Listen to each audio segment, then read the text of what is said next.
Inilabas ng Philippine Statistics Authority ang resulta ng isinagawang kompilasyon ng 2022 to 2023 Provincial Product Accounts sa probinsya ng Rizal.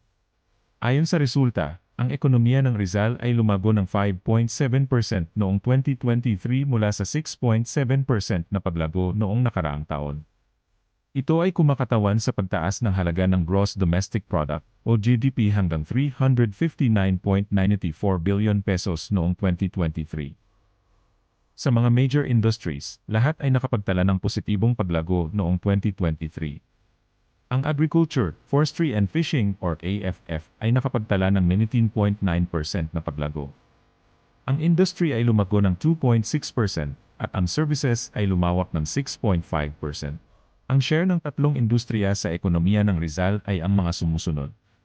Ang services ang may pinakamalaking share na nagtala ng 67.6%, sumunod naman ang industry na may share na 29.5% at ang agriculture, forestry, and fishing na may share na 3.0%.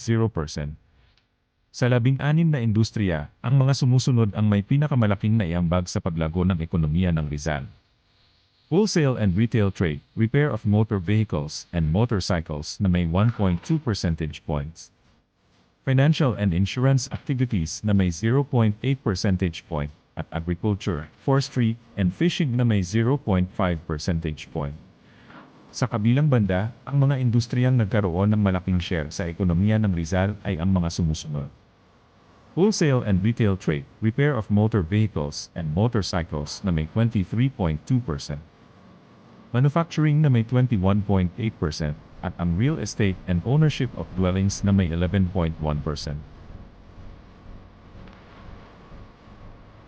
Ang per capita GDP ng Rizal ay tinatayang nasa 106,773 pesos noong 2023, mas mataas ng 4.1% kumpara sa halaga na natala noong 2022.